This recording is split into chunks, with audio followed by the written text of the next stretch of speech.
할렐루야.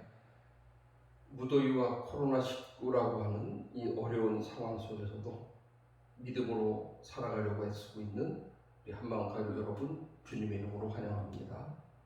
오늘은 느헤미야서 12장 1절로 26절까지의 말씀 우리가 참고합니다. 그리고 11장과 12장의 말씀을 참고해서 오늘 설교의 본문 말씀을 이해하시기 바랍니다. 오늘 말씀에 의지해서 믿음에 머무는 자와 포기하는 자라는 제목으로 이번 주 그리고 다음 주에 연이어 두 주 동안 말씀을 함께 상고해 보려고 합니다. 특별히 느헤미야 12장에는 우리가 알지 못하는 이름들이 굉장히 많이 등장합니다. 특별히 1절로 7절 그리고 12절에서 21절까지 내용을 보면 제사장들이 이름이 계속해서 반복해 나오고 있습니다. 어떤 때 우리가 느헤미야서 12장 1절로 21절을 보게 되면 지루할 정도로 알지도 못하는 이름이 계속해서 반복되고 있는 것을 보죠. 그러나 여기에 이렇게 긴 절 할애해가지고 1절로 22절까지 긴 구간 동안 이름을 반복해서 이렇게 등장하고 기록하는 이유가 있다는 거예요. 그것은 바로 나라도 없이 포로의 삶을 살았던 이스라엘 백성들의 힘든 상황 속에서도 그들이 변함없이 하나님을 섬겼던 자들, 그들을 인도했던 자들에 대한 이름이 그곳에 기록되어 있다고 하는 것입니다. 우리는 본문 12장에 등장하는 이름을 통해서 하나님께서 역사하시는 각 시대와 그 상황에 따라서 사람들은 어떠한 선택을 했는지를 살펴볼 수가 있다고 하는 것이죠.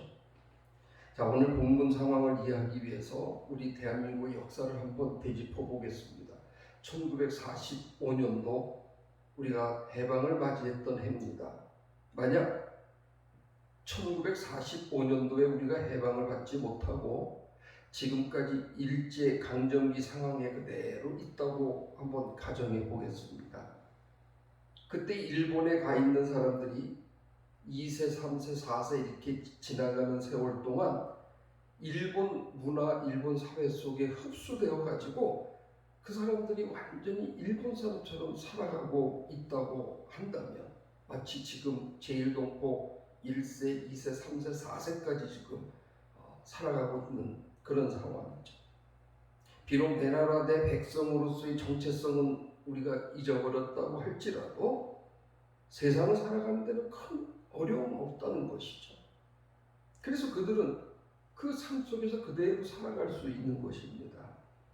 그런데 만일 일본에 흡수되어 일본 사람처럼 살던 그 사람들이 내 나라를 다시 회복시키겠다면서 고향이고 고국인 대한민국으로 돌아간다고 한다면 현재 살아가고 있는 주변의 일본 사람들에게 나는 사실은 대한민국 사람이라고 이렇게 알려야 될 수밖에 없는 상황이 되는 것입니다. 그렇게 된다면 그들이 일본에서 누렸던 모든 권리, 모든 특권 이런 것들을 다 잃어버리고 다시 압박과 소름을 당하는 그런 자리로 돌아갈 수밖에 없게 되는 것이죠. 오늘 본문 말씀 이 당시의 시대적 상황을 보면 바벨론 포로지에서 고향 예루살렘으로 돌아가는 자들의 처지가 이와 똑같은 상황이었다는 겁니다. 바벨론에서 페르시아로 이어지는 그 과정 속에서 그들은 그들 나라에 흡수돼서 그냥 그렇게 살아가고 있었다고 하는 거예요.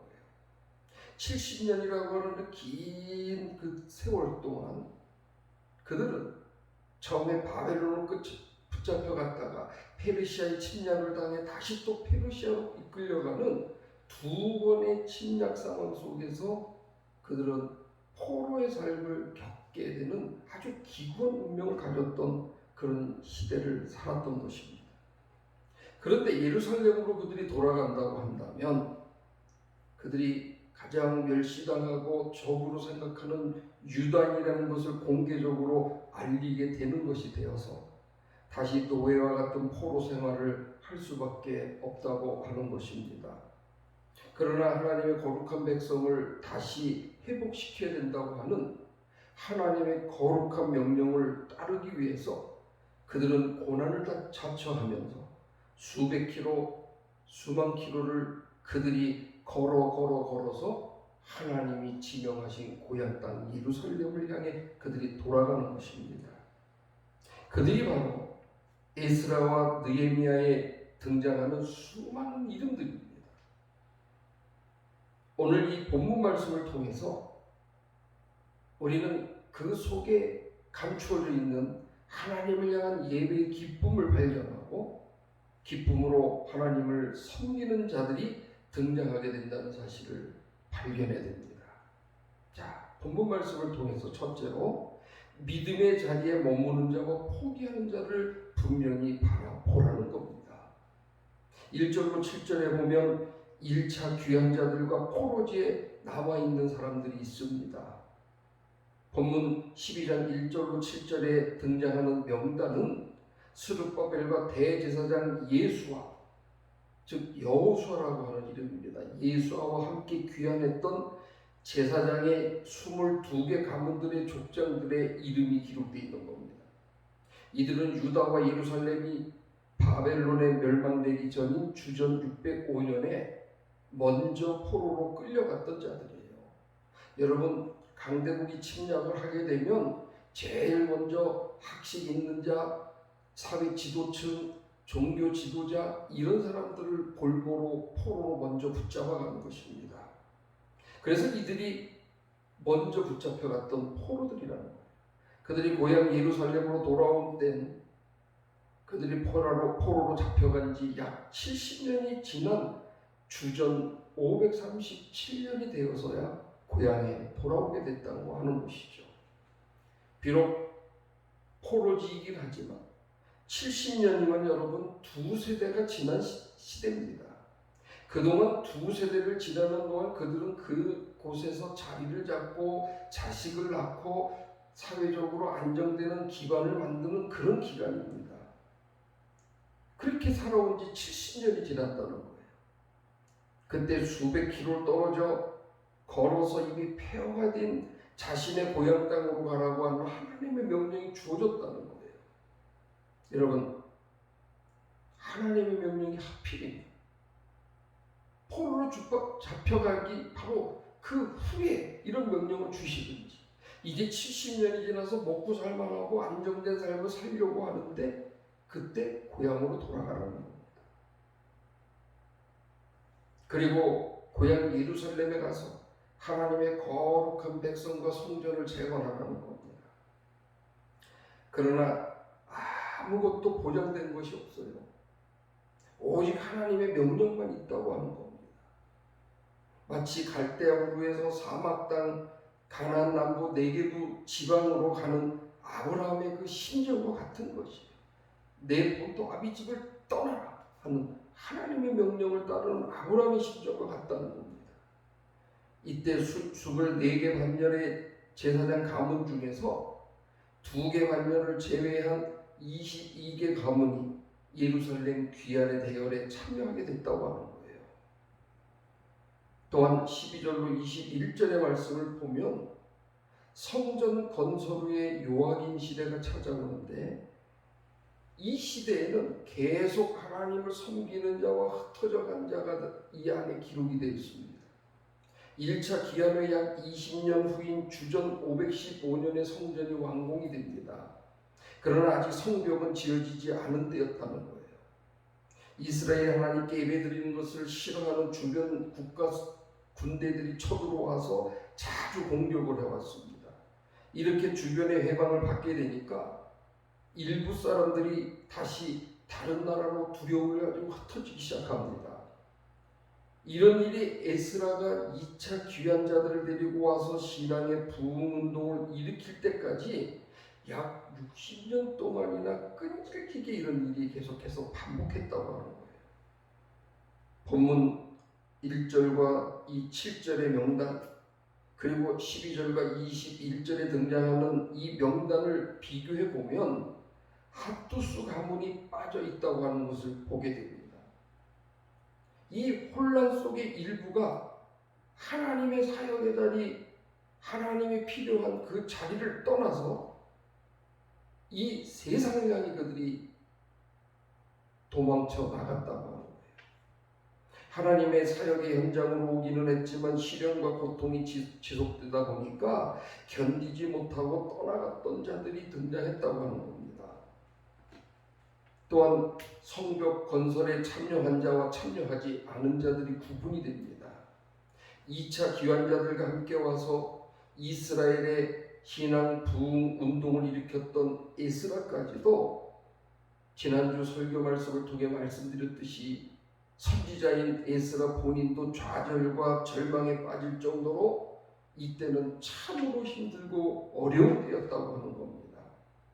에스라는 이것이 성벽이 없었기 때문이라고 생각을 해서 여러 차례 성벽을 건설하려고 했지만 그때마다 대적들의 방해로 성벽은 무너졌고 집들은 불타기 시작했다고 하는 거예요. 그 후 이런 소식을 듣고 달려온 느헤미야에 의해서 비로소 성벽이 지어지기 시작합니다. 이때 주변 나라의 눈치를 보느라고 일부 귀족들이 성벽 건설에 참여하지 않았다고 느헤미야 3장 5절에 기록이 되어 있죠. 우리는 여기에서 시련과 고통이 있더라도 하나님의 일에 참여하는 자와 예배를 드리지만 세상의 눈치를 보느라고 하나님께서 기뻐하시는 일을 중단하고 포기하는 자들을 발견하게 된다는 사실입니다. 또한 11장 내용의 의미를 보면 11절의 의미입니다. 예루살렘에 거주한 자와 자기 고향에 거주한 자가 등장합니다. 11장의 내용을 참고로 여러분 보시기 바랍니다. 그 힘든 상황에 대적들의 침략까지 막아가면서 귀환했던 느헤미야와 함께 귀환했던 이스라엘 백성들은 성벽을 52일 만에 건설하는 일을 극적으로 이루어냅니다. 이 일에 감동한 백성들은 스스로 그들이 율법을 지키겠다고 서명하고 도장을 찍으며 느헤미야에게 그들의 헌신의 고백문에 작성된 서명서를 가지고 와서 드립니다. 하나님께 맹세를 드립니다. 그런데 여러분 이렇게 뜨거웠던 신앙의 열정도 여러분 계속되어진다면 얼마나 좋을까요? 예루살렘 성전이 있는 예루살렘의 뜻을 함께하는 사람들이 어느 정도 있어야만 불쏘시개가 돼서 불을 붙이는 그러한 준비와 기회와 상황이 된다고 하는 것이죠. 만일 예루살렘에 덩그러니 성전만 있고 사람들이 없다면 대적의 침략을 막을 수 없기 때문에 다시 이전처럼 믿음이 사라지고 만다고 하는 사실이에요. 그러므로 느헤미야는 그들 중 일부를 예루살렘으로 이주해가지고 살도록 한 겁니다. 그러나 농업을 주로 하던 사람들이 도성인 예루살렘에 들어가서 살라고 하는 것은 그들에게는 그 형벌과 같은 거예요. 생계에도 도움이 되지 않습니다. 똥사젓도 살아먹고 있던 사람들이 도시에 가서 무슨 일을 할 겁니까?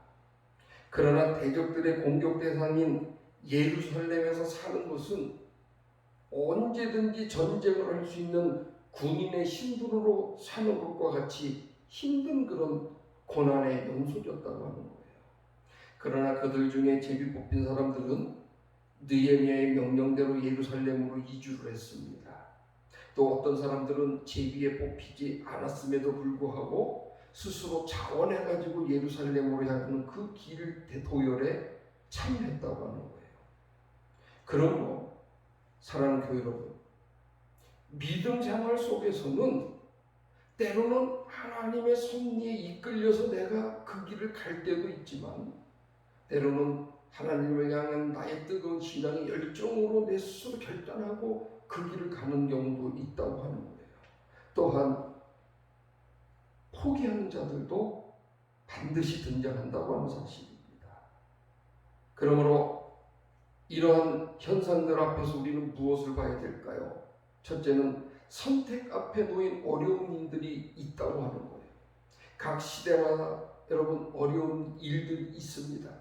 대한민국의 역사를 살펴봐도 시대마다 꼭 대형 사고, 사건, 재난들이 발생하는 겁니다. 고향인 예루살렘으로 귀환할 때도, 성전과 성벽을 완성해 나갈 때도, 모든 것을 다 짓고 난 후에 예루살렘으로 이주해서 살아갈 때도 선택하기가 결코 쉽지 않은 그런 어려운 일들이 산적해 있다고 하는 겁니다. 그러나 하나님께서 지금 이때에 무엇을 원하실까? 하나님은 나를 통해서 무슨 영광을 받기를 원하실까? 이런 믿음의 생각을 가진 자들은 힘들고 어렵더라도 믿음의 길, 그 길을 선택하고 묵묵히 그 길을 걸어갔다고 하는 사실입니다. 두 번째는 항상 변함없이 주님을 선택한 자들의 명단이 생명록인 성경에 기록되어 있다고 하는 겁니다. 하나님께서 이렇게 매 순간 사람들이 무엇을 선택하고 있는지를 지켜보고 계시다는 사실이에요. 느헤미야에 기록된 이 명단들은 이렇게 힘들고 어려운 때에도 항상 변함없이 주님을 섬겼던 자들의 명단입니다. 이처럼 하나님 나라 생명책에도 변함없이 주님을 섬긴 자들의 명단이 기록되게 되는 줄로 믿습니다. 할렐루야. 이들이 이렇게 힘들고 어려움 중에도 바른 선택을 할 수 있었던 것은 하나님은 선하신 분이라는 바른 믿음을 그들은 가지고 있었기 때문이에요.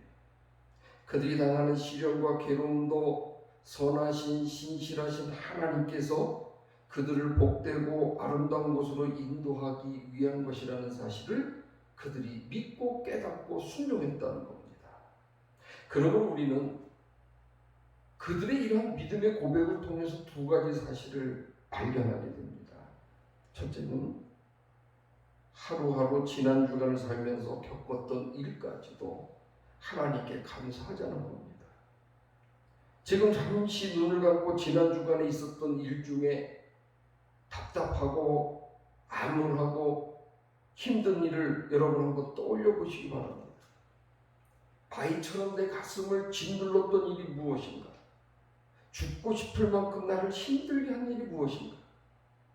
본문의 말씀을 통해 우리는 그 일을 이루신 하나님께 감사하게 되시기를 주님의 이름으로 축복합니다. 나에게 고통을 주신 하나님께 감사할 줄 아는 믿음의 단계에 이르시기를 축복합니다. 그 고통 속에는 반드시 하나님의 선하신 뜻과 하나님께서 그 과정을 통해 축복을 주시겠다고 하는 약속이 담겨 있다는 사실이에요. 그 사실을 믿는다면 우리는 감사의 고백을 드릴 수밖에 없다고 하는 것입니다. 두 번째로는 치명적인 죄의 병균을 이길 수 있는 그 바이러스를 이길 수 있는 믿음의 백신을 하나님께서 주신다는 겁니다. 여러분 요즘 백신 맞으려고 난리예요. 전 세계 백신이 모자라서 난리입니다. 백신 때문에 전쟁과 살인과 또 도적질이 일어나기도 한다고 해요. 백신이 왜 이렇게 중요할까요? 아담과 하와가 죄를 범한 때부터 모든 사람들은 코로나19보다도 더 강한 바이러스에 걸리게 된 거예요. 그 바이러스가 바로 죄라고 하는 이 원죄라고 하는 바이러스입니다. 이 바이러스는 우리를 영원한 고통의 장소인 지옥으로 인도하는, 지옥에 빠지게 하는 근본적인 질병이 되어버린 거예요. 그런데 예수 그리스도께서 인카네이션, 이 땅에 오셔서 우리를 구원하기 위해 십자가에 달리심으로 우리에게 그 병균을 이길 수 있는, 그 바이러스를 이길 수 있는 믿음의 백신을 주신 것입니다. 할렐루야. 그래서 이 백신을 맞으면, 이 백신을 믿고 내가 내 마음속에 고백하고 나의 구원의 삶으로 받아들이면 예수 그리스도라고 하는 이 백신이 죄의 바이러스로부터 해방받고 죄의 바이러스를 사멸시키는 권능의 은혜와 축복을 주시는 줄로 믿습니다. 사랑하는 가족 여러분, 여러분 지금 주님께서 주신 백신을 맞았습니까? 맞았다면 여러분 당연히 기뻐해야 됩니다. 죄를 이길 수 있는 백신을 맞아서 더 이상 죄의 바이러스의 영향을 받지 않게 되었다면, 그렇다면 나는 당장 내 손안에 빵 한 조각이 없다고 좌절하고 불평하고 불만을 갖거나 고민하지 않을 것입니다. 그러므로 만일 병든 나를 위해 최고의 의사들이 온 힘을 다해서 나를 살리기 위해 애쓰는 것을 보았다면, 여러분 나는 그 기쁨이 어땠을까? 한번 여러분 생각해 보시기 바랍니다. 만일 우리가 의지할 것이 전혀 없는 병든 불쌍한 사람이라고 한다면, 내 병을 고칠 희망을 전혀 갖지 못하고 있는 상황이었다면, 그런데 서울 삼성병원이나 서울 아산병원이나 서울대학교 병원이 국내 최고의 의료진을 나에게 보내줘서 나를 살리려고 애쓰고 노력하고 하는 그런 모습들을 내가 보았다면, 그 기쁨은 여러분 얼마나 크고 놀라웠겠냐는 거예요. 우리가 예배 드릴 때 기쁨이 바로 그런 고백이 되시길 주의 이름으로 축복합니다. 주님이 나를 구원하시기 위해서 하나님의 은혜를 베푸시고 천국이 움직이고 천군 천사가 동원되고 하나님의 영광의 구름이 나타나고 하나님의 축복의 메시지가 전파되고 내 입술에서 고백이 나오기 시작하고 찬양이 넘쳐나는 것입니다. 그러다 하나님의 독생자 예수 그리스도를 주님께서 십자가의 고통을 마다하고 백신을 만들기 위해, 우리에게 생명의 백신을 주기 위해 친히 십자가에 달려 피 흘림과 영원한 제물이 되셨다는 거예요. 이것이 노숙자인 나를 살리겠다고 병원장이 그 아들을 대신 죽이는 것과 마찬가지라는 거예요. 그런데 이런 엄청난 복을 받은 자가 손에 빵 하나 들고 있는 그것을 잊어버렸다고 해서, 또 누가 그걸 집어갔다고 해서 좌절하고 그 빵 하나 때문에 억울해하고 자살한다면, 여러분 그럴 수 있겠습니까?